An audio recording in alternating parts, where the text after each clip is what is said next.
Oi, oi, pessoal! Hoje estamos aqui para falar sobre mães enlutadas. A mãe, ela está preparada para muitos desafios, né? Ela se prepara para muitos desafios. Perda de noite, jornada tripla de trabalho, mudança de planos, mudanças de sonhos. Mas uma mãe, ela nunca está preparada para a morte de seu filho. E é sobre isso que a gente vai falar agora.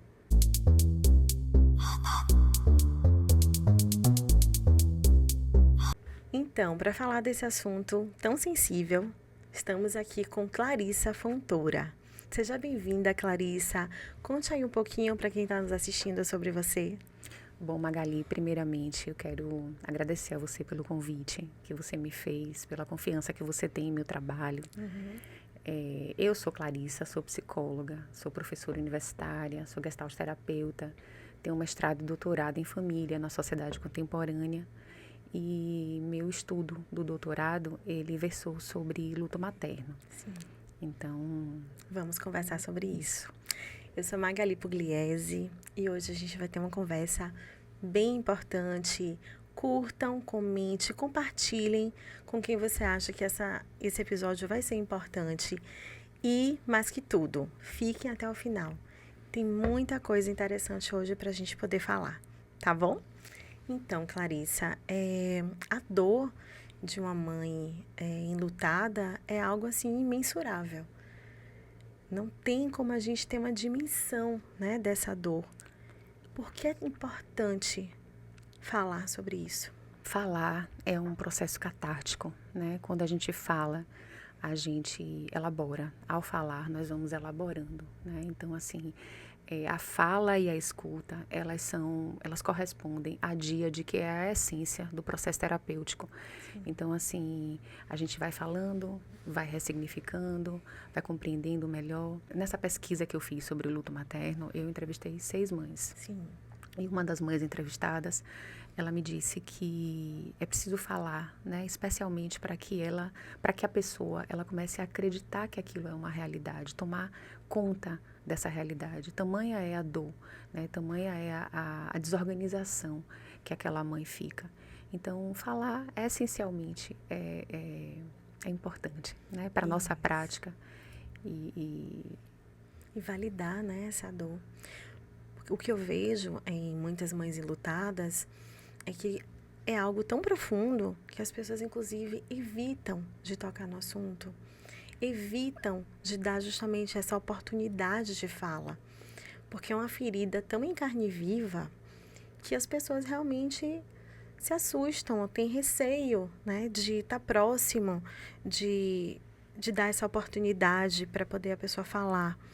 Então, é preciso validar todo esse sofrimento, validar todas essas emoções que estão ali envolvendo algo que é tão profundo. Não é isso, Clarissa? Sim, inclusive com relação a esse estigma, né, a essa dificuldade que nós temos de nos aproximarmos de alguns tipos de luto, da morte de modo geral, mas de alguns tipos de luto especificamente. Né? A Organização Mundial de Saúde, após a pandemia do coronavírus, ela publicou um relatório de saúde mental, né, que é hoje um relatório que é um modelo, né? É um documento que é muito importante para que nós, profissionais de saúde, tenhamos acesso e que é para as pessoas de modo geral, para a sociedade de modo geral, né? Validando a importância do investimento em saúde mental. Sim. E investir em saúde mental é a gente se destituindo desses preconceitos, né? Porque há uma cultura e é aquilo que você trouxe em um determinado momento, né? Um trecho que eu uso do Newton Bonder, que é um rabino carioca. O Newton Bonder, ele vai falar da dimensão do amor e da dimensão da verdade, né? Sim. Então, ele vai dizer que nós, culturalmente, a gente está habituado a viver na dimensão do amor, que são as confraternizações, as celebrações, os nascimentos, né, os casamentos. Os festejos, né? Os festejos, né? Mas que a gente tem uma dificuldade em facear a dimensão da verdade, né? E a dimensão da verdade ele vai chamar das mortes, das perdas, dos rompimentos, do envelhecimento, tudo aquilo que é inexorável também, a existência humana. Então, de alguma forma, quando a gente evita falar sobre a morte, quando a gente evita falar sobre um luto tão doloroso, a gente está evitando entrar em contato com essa dimensão, né? Isso tem um custo, porque ela não vai deixar de existir, Sim. né? O fato está ali, né? O fato está ali. Aconteceu. Né? E o que a gente também percebe, conversando com mães enlutadas, é que existe uma dúvida dentro do coração delas sobre continuar sendo mãe, mesmo depois da perda. Então, muitas mães relatam isso. E aí, eu perdi meu filho, eu continuo sendo mãe? E você justamente traz no seu livro esse questionamento, né? Maternidade interrompida. Então, eu te pergunto, Clarissa, ser mãe é para sempre? Sim, ser mãe é para sempre. Essa pergunta que eu faço é uma pergunta provocativa, né, no intuito de chamar a atenção das pessoas, né, para esse assunto que a gente trouxe agora há pouco, né. Então, assim, existem outros modos de enlutamento onde há uma mudança no estado social, né. Eu trago isso no livro. Então, por exemplo, um filho que perde um pai, ele se torna órfão, né. Um marido que perde uma esposa, ele se torna viúvo. Mas não há uma mudança de status social para a mãe. Então, o modo de ser mãe, ele continua. E a mãe permanece sendo mãe, né? Então, o que acontece é a necessidade, com o passar do tempo, de um redirecionamento desse afeto, né? Esse afeto, ele continua ali, né? E há uma necessidade de redirecionar esse afeto, de transmutar, né? De colocar esse amor em ação, né? Então, essas mães vão encontrar estratégias de enfrentamento para esse luto, mas respondendo a sua pergunta, não. Não há uma mudança no status e a mãe continua sendo Assim, mãe. é a forma que ela se vê no mundo, não é isso? Então, assim, a forma que ela se olha, que ela se reconhece e que ultrapassa a dimensão da morte, né? Esse vínculo com esse filho, ele não vai acabar com a experiência da morte. Ele continua. Ele permanece. Só que agora de forma diferente, como você trouxe. Isso. Então, ele não vai estar mais ali fisicamente. Mas ele vai estar nas memórias, no que foi construído. Por isso que a gente fala que o luto ele não acontece no vazio. Tem muito que se preencher. Muito que explorar esse universo que foi construído, que vai estar ali sempre no coração dessa mãe. Concorda? Concordo. A gente vai entrar em contato, assim, existem algumas estratégias, alguns recursos terapêuticos, por exemplo, a visualização, né? Trabalhar com sonhos também. Então, a gente vai entrar em contato, a mãe, ela vai desenvolver uma outra relação com esse filho e, às vezes, o que acontece é uma negação, né, dessa possibilidade de desenvolvimento, de aceitar, né, que essa relação, ela ocupa um lugar diferente agora, né? É porque é difícil, né? Sim, é algo assim que foge completamente a ordem da vida, o que se é esperado. Então, é muito difícil. Mas o amor não vai acabar. Ele vai estar ali dentro, em tudo, né? Em todas as lembranças. Tudo que foi aprendido com esse filho vai estar ali acompanhando. Mas é um processo bem doloroso, sim. Existe dor, existe saudade. Não vai acabar, não vai desaparecer. Mas existem algumas formas que podem ajudar essas mães, e a gente vai ver um pouquinho aqui na frente, ajudar a suportar, né, essa dor. Porque acho que uma dor tão grande como essa é algo a ser suportado e não superado. E não é algo que pode acabar. Sim. E aí a gente também conversando com algumas mães, a gente percebe muito o sentimento de culpa. E a gente associa muito mãe à proteção, né? Então, a mãe, culturalmente, no coração, ela já tem aquele sentimento de cuidado, né? Então, tá ali o filho desde quando tá na barriga, depois que nasce ou não, através de outras experiências, né? Não biológicas, mas quando a mãe decide, né? Quando a mãe está ali no seu estado de mãe, no seu papel de mãe, se enxergando como mãe, vivendo essa mãe, ela traz com ela essa proteção, esse cuidado. E aí, quando acontece a partida desse filho, a gente percebe essa culpa, né? Pode acontecer esse sentimento de culpa.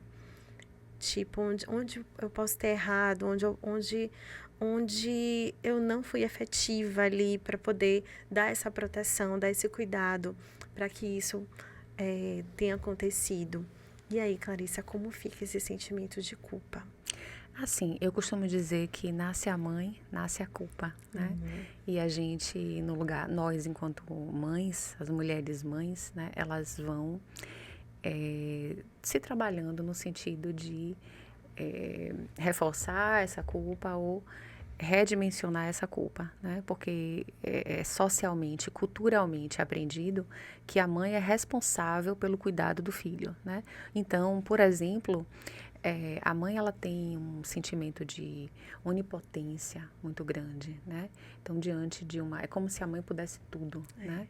E quando acontece a morte de um filho, o outro lado, o pêndulo, né? O outro lado dessa sensação de onipotência é a impotência, né? Então, ela se sente culpada, responsável, sendo que, na verdade, esse filho, né? Essa pessoa, ela é uma pessoa que tem uma série de outras ligações e influências, né? Por exemplo, ela é uma pessoa está envolvida num contexto social, cultural, histórico, relacional, psíquico, emocional. Então, tem uma série de outras influências, né? E uma forma da gente, talvez uma forma que a psicologia tenha para orientar, né, essas mães, é justamente se apegar a essas memórias boas, essas memórias de amor que foram ali vividas em várias situações, né, esses momentos de carinho, de afeto, que não deixaram de acontecer. Eu li em um artigo fazer uma linha do tempo, desde quando o filho nasceu, e aí esses momentos que foram trocados de afeto, de carinho, esses momentos que foram depositado esse cuidado materno. Com relação a isso, Magali, tem duas coisas que a gente comentou aqui. Uma coisa que a gente comentou e há um ponto que eu quero trazer, que é a autocompaixão, né? Então, assim, o primeiro ponto é a importância do processo terapêutico, né? A importância de a mãe estar inserida em um processo terapêutico para que ela possa trabalhar junto ao terapeuta, ao profissional capacitado para isso, tantos outros assuntos, mas sobretudo essa culpa que ela sente, né? Que ela eventualmente possa vir a sentir. E tem um outro ponto que é a autocompaixão, né? É a pessoa, a mãe, ela entrar em contato profundamente com esse zelo por si própria, né? Porque ninguém tem culpa, né? Assim, é um mistério. E a gente, às vezes, quando está diante do mistério, a gente só pode estar. Muitas vezes é só estar, né? E sobre enfrentamento, né? Você fez esse trabalho, né? Esse livro, e você traz aqui algumas experiências, né? De algumas mães que perderam seus filhos. O que você pode trazer de estratégias de enfrentamento para justamente essa dor, esse sofrimento se tornar algo suportável? Bom, eu pesquisei luto materno pela morte de filhos adolescentes por meio de suicídio, né? Então, é um tema denso, delicado, complexo. E eu perguntei a essas mães sobre estratégias de enfrentamento. Então, para fazer essa pesquisa, para realizar essa escrita e fazer essas perguntas, eu fiz uma pesquisa prévia, né? E nas pesquisas prévias e também nas respostas dessas mães, eu obtive resultados muito semelhantes. Existem algumas formas, algumas estratégias, né? A primeira delas é a reaproximação dos familiares, né? Desde a família extensa à família nuclear, né? Eu percebi, assim, como se houvesse, com a experiência da morte, né? houvesse uma necessidade de reaproximação entre as pessoas, né?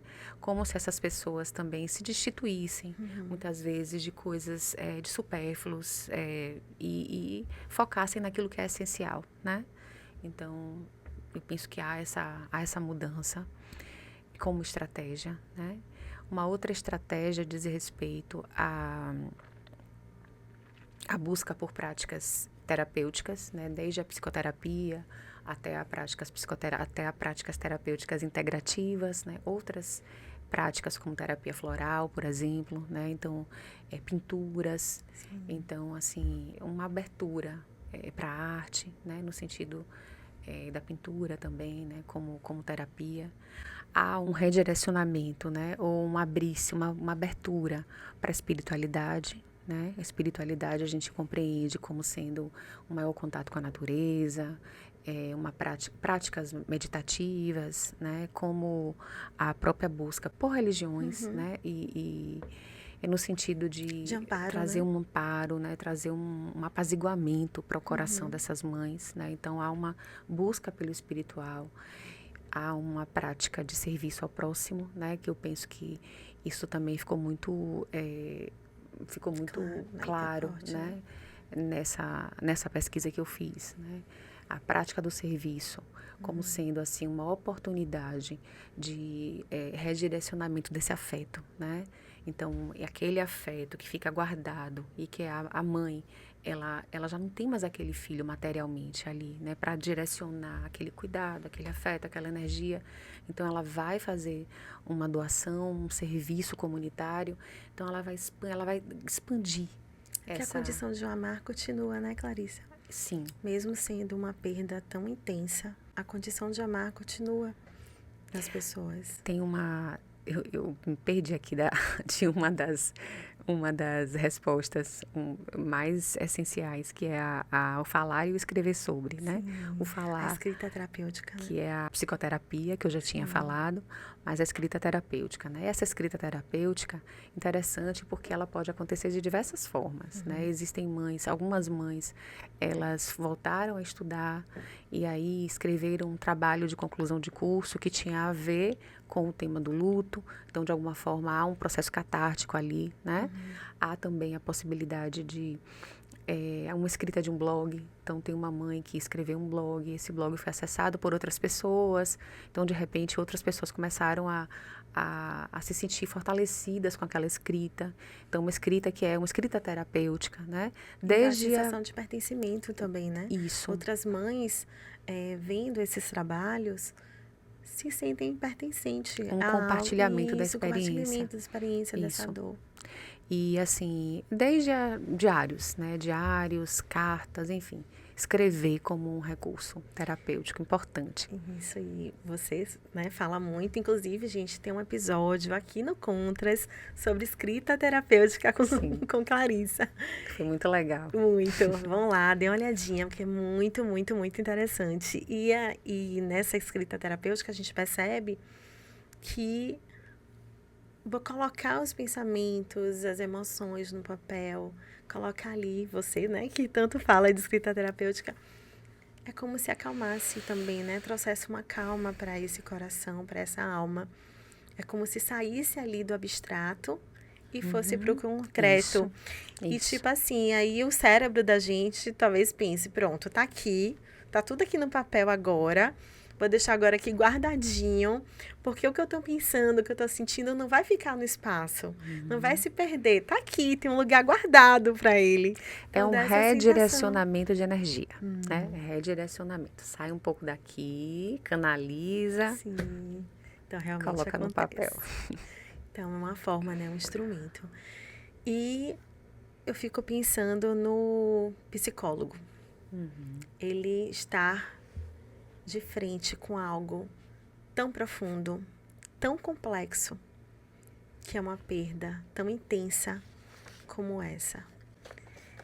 Como o psicólogo ele pode ser uma lamparina nesse processo?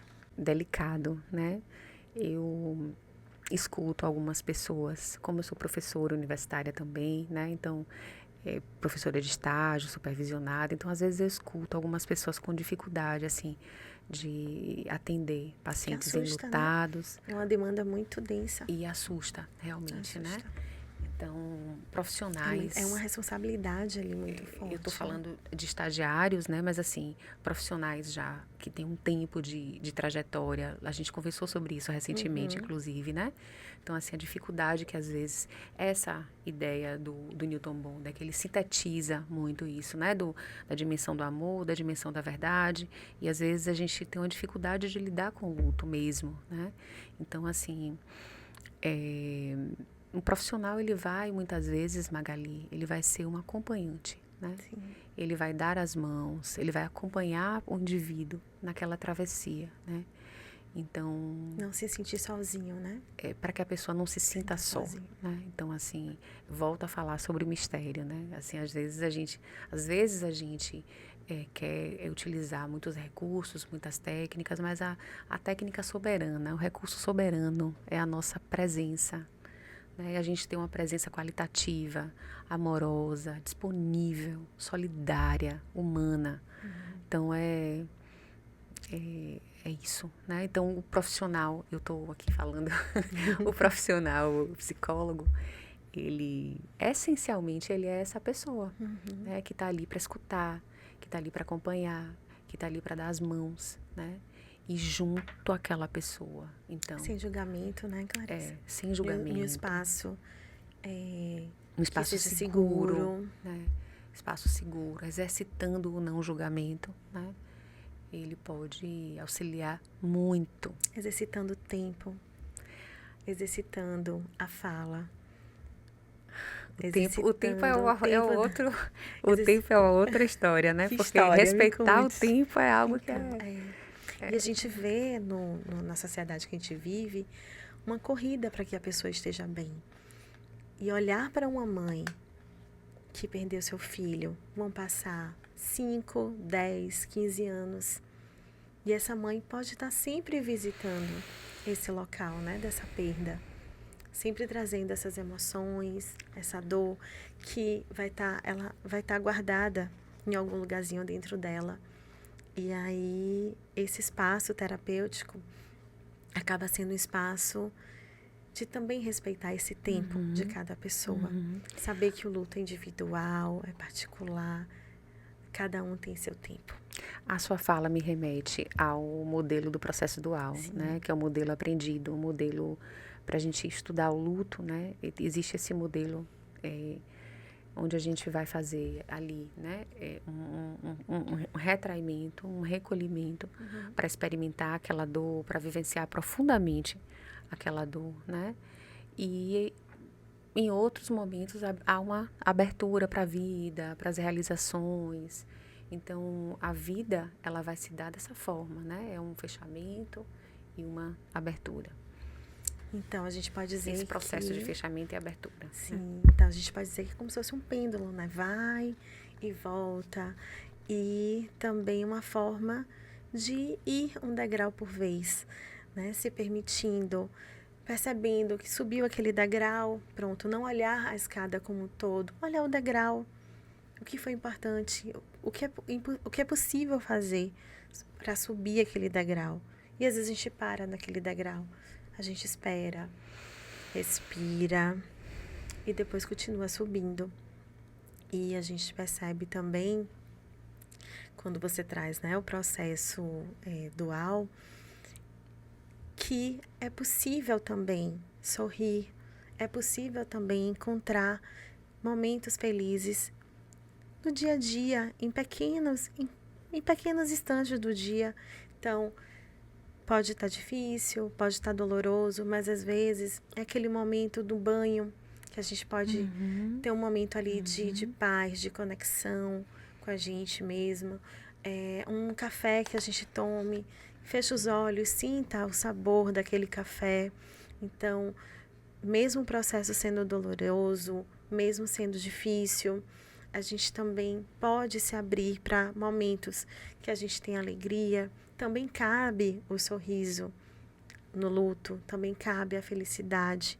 Às vezes a gente até se se, se percebe sorrindo, até tendo uma lembrança justamente daquela pessoa que partiu, mesmo envolvido na tristeza, né, no sofrimento, mas às vezes a gente se pega lembrando de algo que aprendeu com aquela pessoa. Então, tudo isso, né, Clarissa, tudo isso faz parte do processo. E a resiliência, o que é que você pode me falar sobre resiliência? Eu acho que é um nome que casa tão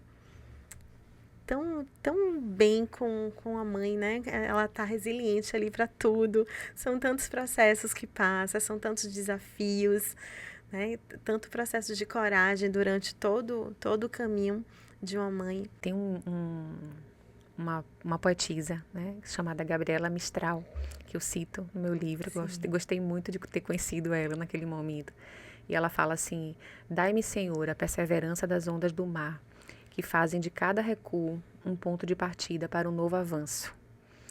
Lindo. E isso tem a ver com resiliência, né? E aí eu escrevo aqui sobre resiliência, mas tem uma parte que eu digo assim: a conceituação da resiliência está para além do mito da invulnerabilidade, da acepção do homem individualista, empedernido, culturalmente reforçado pelos padrões norte-americanos e que ainda persistem na atualidade. Aí eu falo: exercitar a resiliência pressupõe abraçar a vulnerabilidade existente no humano. É muito mais um verbo transitivo que uma qualidade estática. Conceito aqui aprendido como processo ativo de resistência, reestruturação e crescimento em resposta à crise.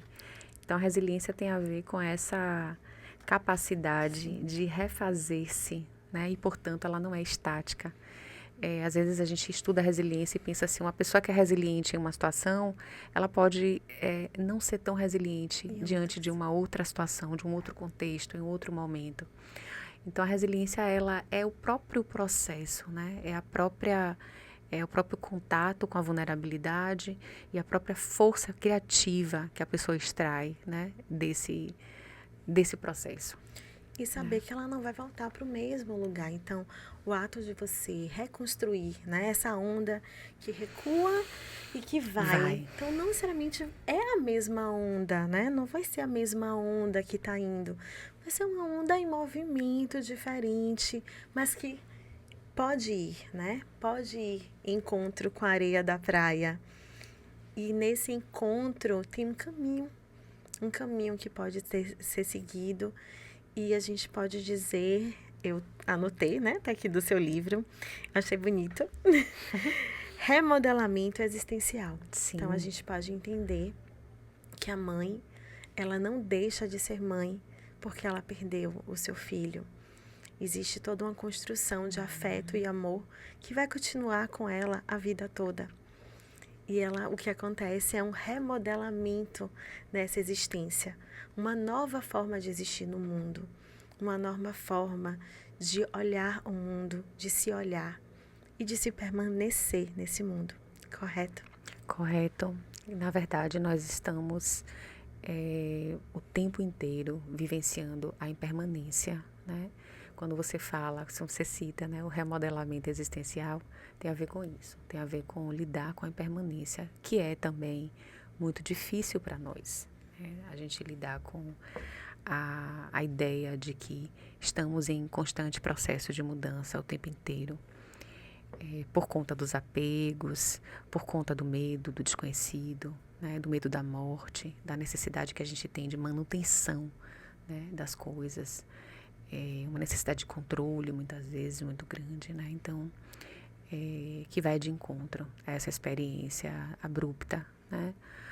Mas que também pode ensinar muito, né? Ensinar, inclusive, a pessoa a ela se remodelar existencialmente, né? Se permitindo vivenciar com uma dor, mas também vendo beleza nas coisas pequenas, nas coisas simples, né? Reatribuindo um sentido, né? Eu usei a logoterapia como referencial teórico do livro, né? Então, o Viktor Frankl, ele pauta ali sua escrita no sentido, né? Na questão do sentido. Então, o sentido, ele é mutável. O Viktor Frankl fala isso. Assim como é a existência. Sim. Então, esse remodelamento existencial, ele está ali. A gente vai alternando o sentido, né? Redirecionando o nosso sentido. Isso também é muito difícil, não é fácil, né? Mas é a vida, né? Tal como ela se apresenta muitas vezes.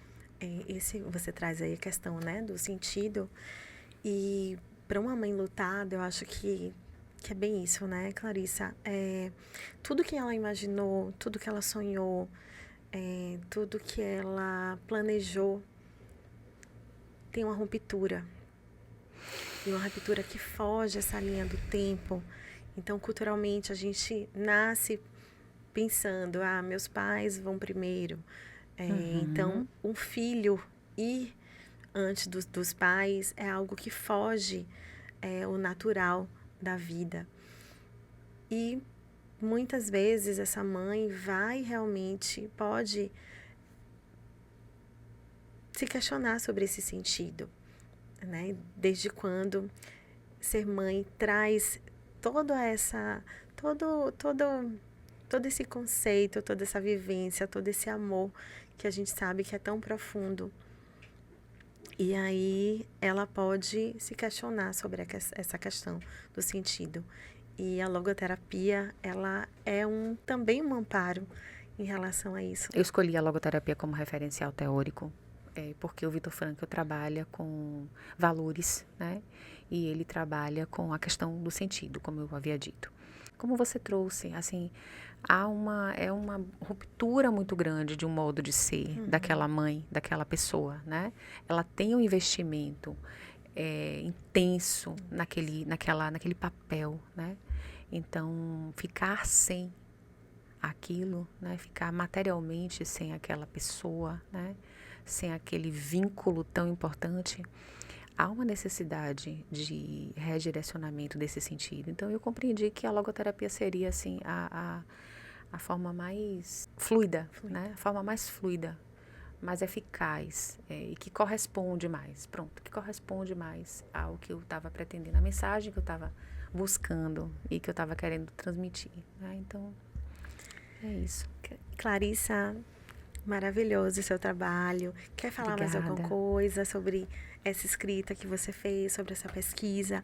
Algo que seja importante para quem está nos assistindo nesse trabalho tão bonito que você fez? Eu penso que em minhas pesquisas, inclusive, eu identifiquei poucos escritos, né? Uma literatura ainda não muito vasta sobre luto materno, e especialmente sobre luto materno por suicídio.